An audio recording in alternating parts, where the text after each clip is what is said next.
On three, two, one. We are speaking with singer David Reece, and the latest album is Sainted Sinners Back with a Vengeance. David, always a pleasure to talk to you.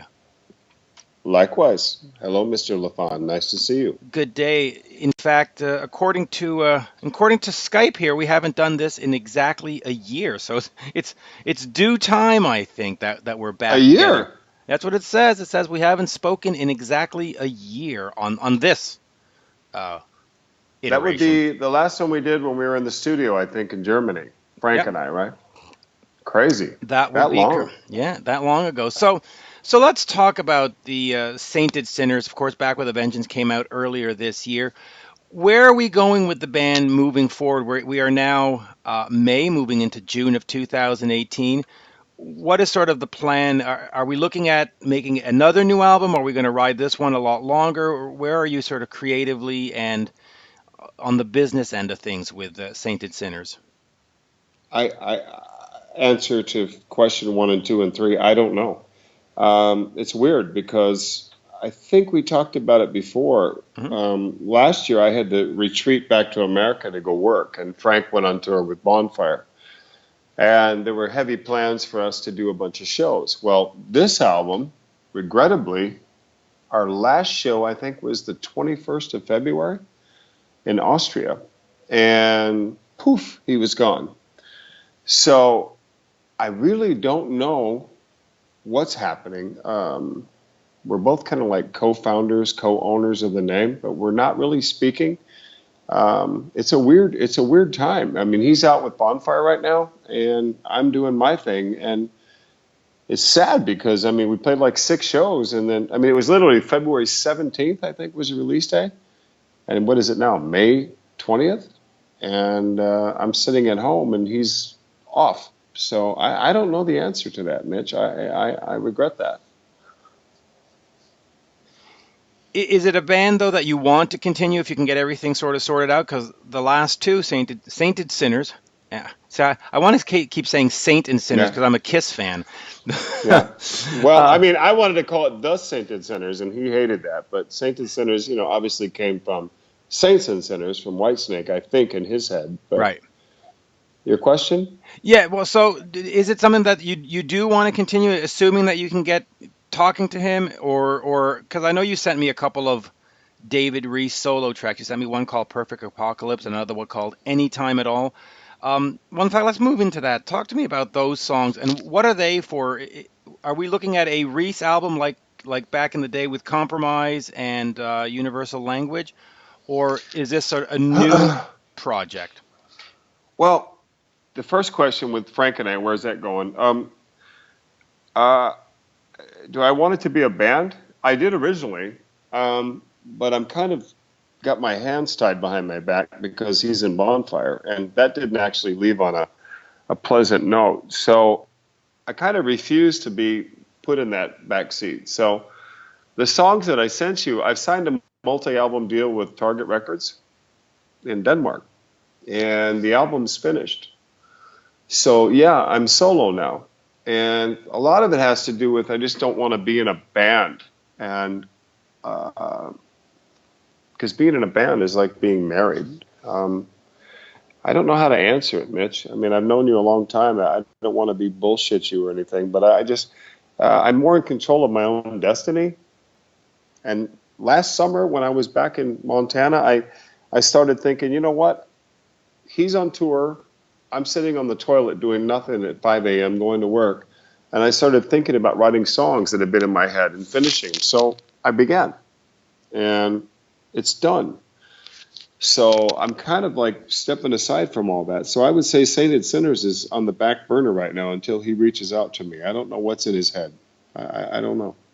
So talk to me about the this Reese album. Is it going to simply be called Reese like the other two albums previously, No, or no? Okay, it's David it's Reese. it's it's David Reece, but the album's called Resilient Heart.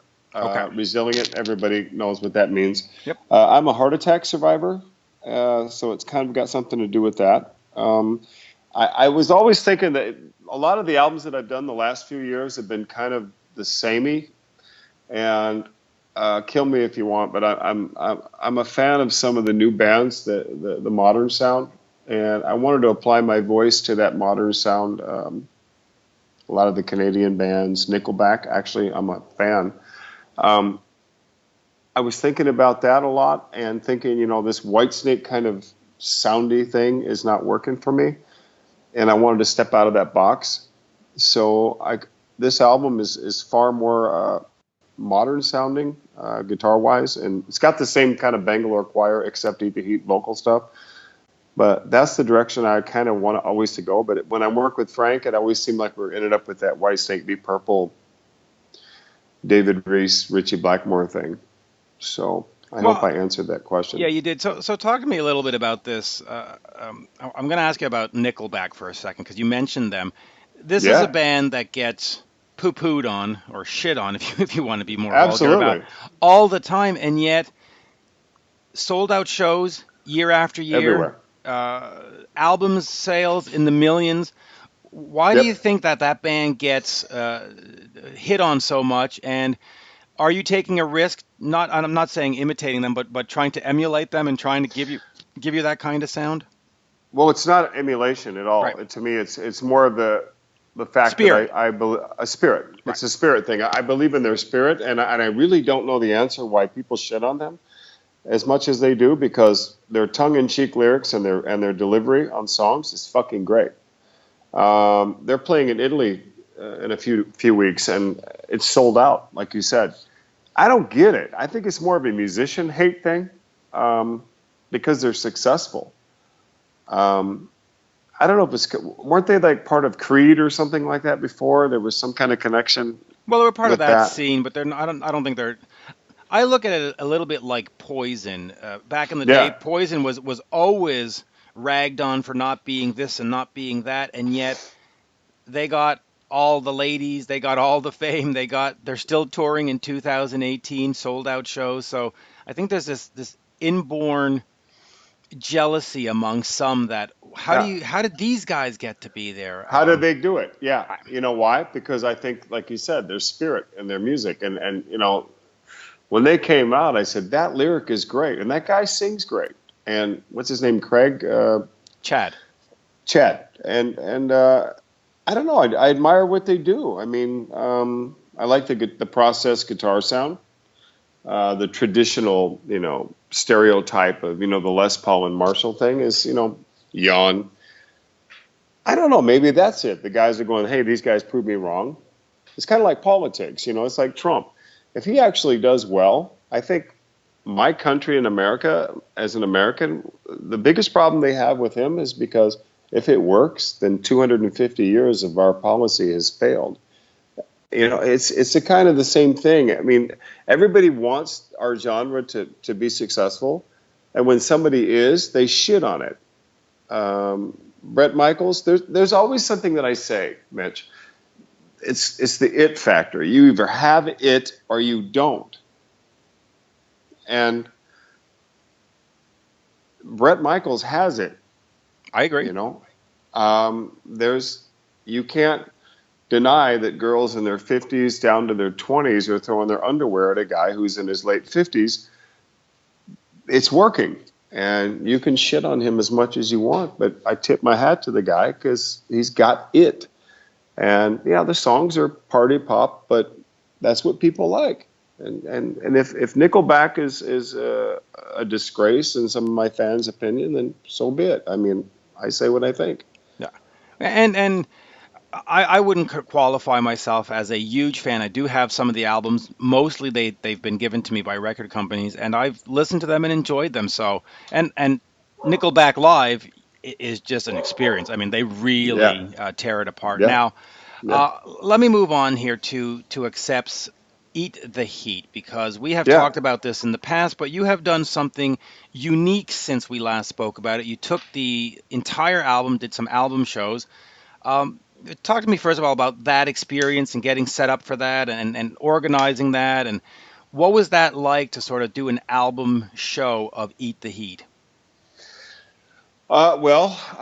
Giles Lavery, the manager of Graham Bonnet, who you and I both know, we went to England a few years ago, and I did kind of a blues rock thing with Mario Percadani, who I adore. And UK was a miserable failure, what we did. We did some covers and some stuff we had written, but he'd always say, put in the Eat the Heat stuff. I guarantee if you bring that to life, because it was like nearly the 30th anniversary, they had remastered the album, and every time I play Hellhammer or Generation Clash, people go cuckoo. And we played one gig, and Giles lost his mind and stormed out of the venue because we weren't doing it in the set. And I added it that night, and actually he was right. So during that time, Mitch, I got a call from a guy named Tony in Barcelona who does the Matarock Festival and said, I would like to book you as a headliner if you play only Eat the Heat. It was weird. It was like everything aligned. I said, okay. I made a really bad mistake because I used a backing band called Sirius, and they were shit. On his word, I basically thought these guys could pull it off. Well, there's about 600 people at this place, and they sucked. So I don't know how I even sang on key. A band called Titan opened, great English band, and they after the show they said, Reece, I don't know how you did that. That was abysmal. But I pulled it off. It hurt me and it helped me. Well, within a matter of a couple days, the phone started ringing and the emails, right? We want Eat the Heat, but not with that band. So yeah, ever since then, March, I've been booking dates celebrating Eat the Heat. And because when I do a lot of shows, like when I was in Bonfire or other things, people would show up with that album and say, I hate your guts, in 1989. I hated you. Udo's my guy. But the older I get, the more I love this album. And they kind of apologize or something. So then I sign it and I say thank you. So Giles was right. He led me down that path. So I owe a lot of credit to him for that. I'm able to sing those songs still, thank God.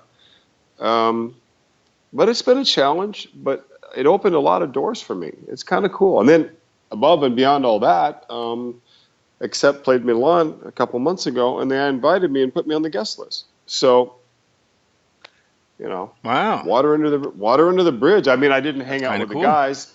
Yeah, but they acknowledged me when I was in the audience and waved at me, and Peter did. But being in the crowd and the Italians, grabbing me and thanking me for being there and what the album meant to them. I mean, the album has done something, Well, talk to me about that, because when it came out back in '89, and we are approaching 30 years, so hopefully in Mm-hmm. 2019 there'll be some 30-year anniversary stuff with it. But folks, again, they sort of nickelbacked it, right? They poo-pooed over it, and Yep. they said, "Oh, it's not Udo. Oh, it's not Accept. Oh, it's not this." And yet, 30 years later, somewhere I guess around the 20-year mark, people started saying, "Hey, that album? That wasn't so bad." And then it went on to, it wasn't so bad, to, that's a pretty effing good album. So It is. talk to me about that putting your heart and soul in this album, and then having that initial rejection to it, and here we are 30 years later almost, and people are saying, you know what, that was a missed classic, that was a missed gem. Were people just too tied into Udo to give you a shot? Yeah. There was a couple of things that Gabby Hoffman said to me in the beginning. She said, one reason that Udo works is he's one of them. He's not a real great looking guy. He's a standard metal guy. And a lot of people feel really comfortable with him. He was in Germany, especially. When they love a band, they'll die with the band. Okay, it's tradition.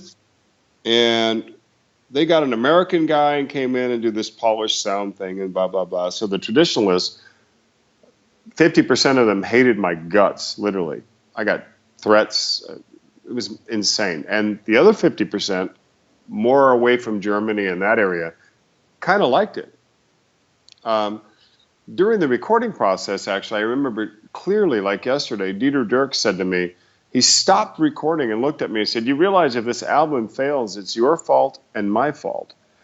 And I said, fuck you. What are you talking about? He goes, dude, they always blame the new singer, the change, and the producer, not the direction. They'll blame you and I. And he was absolutely correct. But the weird thing is, I love the album, but because, it fell apart and stuff, I chose not to even talk about it. Although it did open many doors for my career. Even the band to this day don't want to be interviewed about that album. And I don't get it, but that's part of their don't ask me about David Reece time in my life.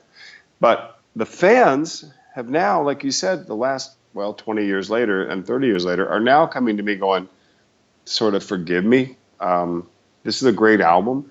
Hellhammer, Generation Clash, uh, Mistreated. We actually do that ballad live, and that's a great song.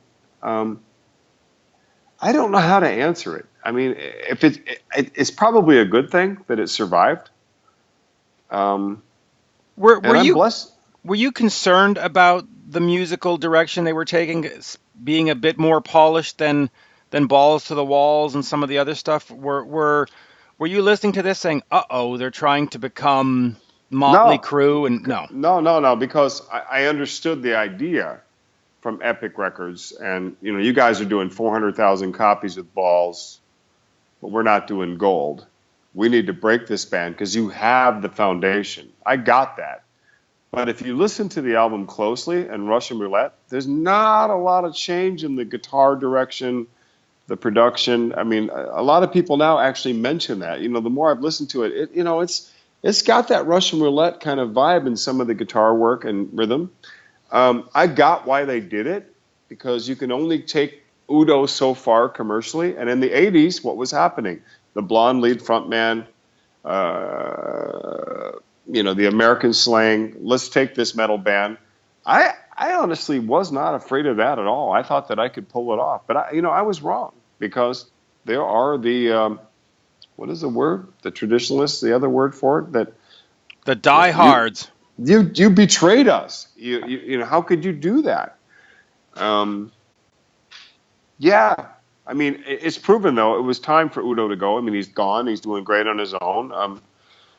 Uh, it could Mark is only go doing so great with far, them. Mark and he Tornillo is doing is. great with them now. Um, Yeah. as we go into the 30th anniversary of it, though, any plans for it? Would you like to at some point maybe re-record some of these songs for your solo album and give them a 2018, 2019 polish and say, yeah, Yeah. this is what it should Yeah. be? Yeah. I'm actually. I talked to Marcus Falsgian about that. I wanted to re-record the album, the whole album. Actually, that came into my head recently, and he said, "No, bad idea. Maybe two live tracks. Pick your two favorite that go over well. Re-record them live because I'm doing some big festivals in the summer, and I think I'm going to do that. And then maybe go back in the studio and polish them up a bit, but give it more of a modern touch. And add them as bonus tracks on my solo album. That is a consideration. Of course, there's some hoops I have to jump through with politics, but yeah, they're hearing it now. That is something I'm definitely considering. I'm trying to think. I, I actually think it wouldn't be such a bad idea to re-record the whole thing, but at the same time, I can sort of understand why they wouldn't want you to do that. But you know, at the You know time what my you, other idea was? yeah. I really, in my heart, if I did re-record the album, I would love to ask Wolf to come and guest on it and do some solos. And I have a couple of songs that I wrote with Udo in mind. There's one called "I'm a Survivor" where we'd sing as a duet. It's very heavy. That was another idea I had, but there's some kind of weird freaking politics going on with his organization that won't allow him to do it. But I would open the door and say, Wolf, come play a solo. That would be cool to me. But for some reason, it's like a black shadow in their history that they're. Even Peter's wife writes me and says, Wow. "What a great album." Peter knows it. What You is know, your relationship with Wolf these days? Because that actually would be very cool. And dead. you I don't don't talk think to. he. That's No, that. and it's a pity. I mean, I'm 58 years old. I mean, he's older than I am, and come on. I mean, he's a great guitar player, and we do Absolutely. have a history together. And he's a rock star. So they've done a great job of building accept around him. I mean, he is accept, and um, the door is open. Uh, I would welcome it. You know, um, I would too. I And don't and know. and I think we should compromise on the re-recording. Give folks a couple of live bonus tracks, but I would also take Generation Clash or Mistreated and just polish them up in the studio and give fans a David directed or David's vision of these two songs in 2018 because it can't hurt, and of course fans do love it. Yeah. Speaking of, yeah, just speaking of the solo album, when do you think we might see that? November 2018. Okay. I've actually been shooting video for there's 5 tracks that I'm going to film. It's July 13th. It's kind of funny because there's a festival called Lupolo in Cremona. And I was contacted through my wife because she knew these Italian guys to come down to this little pub and have a meeting about a show. Of course, you go, okay. And I had no idea the gravity of the size of the show. Well, the idea was that I opened for Dead Daisies. Well, they had committed, sort of, but then had a bigger offer in Australia. I was opening for them. And then within 2 days, the guy called me and said, I want you to headline. Because when I walked in the door of the club, he was actually playing Mistreated and bowed to me. So the guy said, Daisy's pulled out. Are you cool with headlining? And it's a perfect opportunity because there's, be 3,000 to 4,000 people there. And the next night is Primal Fear. The next night after that is DAD. So it's a great deal. And I'm going to play Eat the Heat live and include 3 songs from my new album, which I'm going to film for part of the video that I just mentioned. Add the live footage of the audience and blah, blah, blah inside. But November, and it's on Mighty Music. It's a division of Target out of Denmark. And that came about because a friend of mine, Ali Lafante, who was actually at my last Bonfire show in Clusone, Italy, kind of being the runner guy for Bonfire, we became really good friends because he could feel the tension going on and was spending the day with me. And I said, I'm going to do a solo album, blah, blah, blah. And he said, call Mike Tramp. He's on Target. Well, I'd done some shows with Mike on the East Coast when I was doing the Tango Down thing. And I called Mike and I said, what do you think? And he said, call Target Records. They'll sign you right now. Because I had submitted my new material to a lot of labels in Europe. And they said, it's really great, but it's in between the chairs. It's modern and it's Whitesnake heavy Bangalore choir. We don't know how to describe it. I said, well, that's exactly what I'm trying to do. But they were frightened of it. So Target got back to me and signed me within a week. So I owe a lot of credit to Ellie and Mike Tramp for that. Actually, Yeah. I just saw Mike a week ago on the lawn. It was cool. But Yeah, Target does great stuff. They've also got the Marco Mendoza solo album, who's in the Dead Daisies, and yeah, yeah, yep, just a fun label giving you yeah, how do I put alternative releases in a sense that they're not exactly mainstream releases, but the new Mike Tramp and that Marco Mendoza that album is great. What's it yeah, called? It's called I forget what it's called, but it's a great album. yeah. What else do we need to cover here before we start wrapping up? Where are we doing more shows? Are we? Yeah. Like I said, July 13th, I'm headlining Lupolo Festival in Cremona, Italy. There's kind of a lull after that. September, UK. October, back to Scandinavia. I just returned from Norway, Sweden, doing the Eat the Heat thing, and it's cool because it's opening the doors prior to my solo release. And November, I'm completely stacked up. I think there's like 20 shows in that month. Wow, So it's a good release month for me. So great actually, release month. I tip my hat. Yeah, Giles Lavery was absolutely spot on because he's a huge fan of the record, and it opened a lot of doors for me. So that's the plan. Again, doing that will open the doors for 2019. I have to mention what I did recording though.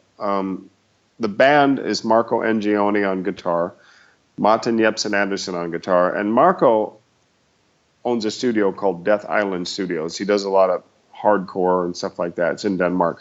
Martin Jepsen Anderson is the guitarist.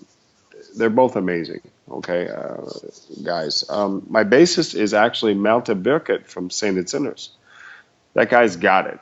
That it thing we talked about earlier. And the drummer on the album is Philip Mies, a German guy, but he actually called me about 2 weeks ago and said, this isn't what I want to do. I want to do pop and blues. So he walked away. But because in these days, everybody's in like 10 different bands, I had to take replacement guys because Philip was busy. And a guy named Ziegud, the drummer that worked with Martin Jepsen, played some of the Eat the Heat shows amazingly because he's actually a 26-year-old kid who loves Eat the Heat. So he played the songs direct, like Stefan Kaufman. I mean, the guy was nailing it. So he's going to finish out the year with me. I don't know if he's going to be a full-time member, but that's my band. And I can tell you the sound. I did all the vocals with Marco Percadani again at Tanzan Studios here in Italy because, I go in my bedroom with my Right. Pro Tools and I produce myself and I suck. I think it's great, but when I listen back, no, I need a guy who brings out my voice. So far, everything seems to be falling in the right hole. My merchandising ideas are working really well. I mean, people are eating up the Eat the Heat stuff. They're the new stuff that came out today. You'll see it on my page, David Reece Official. Right. It's the Indian war bonnet, all that stuff. That's something that I kind of came up with, and then I pass it to my brother. He put kind of a Terminator look in it, and then I pass it to my Bulgarian friend Hristo, who actually finished it. That's another thing I'm doing. I'm going back to Bulgaria, I think, in September, and then Malta's doing some Ian Pace shows. And Malta and I will probably join Ian Pace again at the end of November, do some Deep Purple stuff, which I love. That was my bucket list that I fulfilled last year in Bulgaria. We had thousands of people. It was amazing. So that's about all I'm doing. I'm just fighting forwards. I was just going to cut you off for a second. Do you think we can get Eat the Heat over in North America? I mean, if I help you, Yep. or if I throw some contacts your way, yeah. Here we go. Rock and Skull, October 26th. I'm confirmed. Wow. I'm playing. Actually, I'm opening for not Faster Pussycat. Pretty Boy Floyd. Yeah. And the next night, I'm actually the 27th. I'm negotiating right now for Milwaukee, which is an old stomping ground for me from living in Minnesota. They jumped on it, but if there's no radius clause in my contract, I'll do that gig. But you and I have tried for me to come over to your neck of the woods, and I would definitely do Eat the Heat. Not a problem. I mean, that would be great, actually. Yeah. And Plus, folks, I play Accept Classics. I do Shake Your Head, Restless and Wild. I do Princess. I do London Leather Boys. People go fucking cuckoo. It's great. Yeah, people love Accept. David, always a pleasure. The new album, of course, you said is coming out in November. And just once again, give me the title of it. Resilient Heart. There you go. And thank you so much. Always great. I love you, Mitch. You're a great guy. You're you. Spot on with your interviews. Your passion for music. I can't express how much I appreciate it. Oh, it is more than just a job. It is. How can I put this? It's a lifestyle. It is a passion. DNA. Yeah. Just, DNA. like when we're done here today, I do have another interview coming up, but I'm going to take the dog. We're going to go on this like 2-hour walk, and it's just going to be music in the ears, and it's just going to be fabulous. I got to do that too. The rollerblades and the dog. That's the gig. That's the way to do routine. it. Thank you, sir. Merci, as God we say bless over you, here. bro. Cheers. Ciao, everybody. Thank you.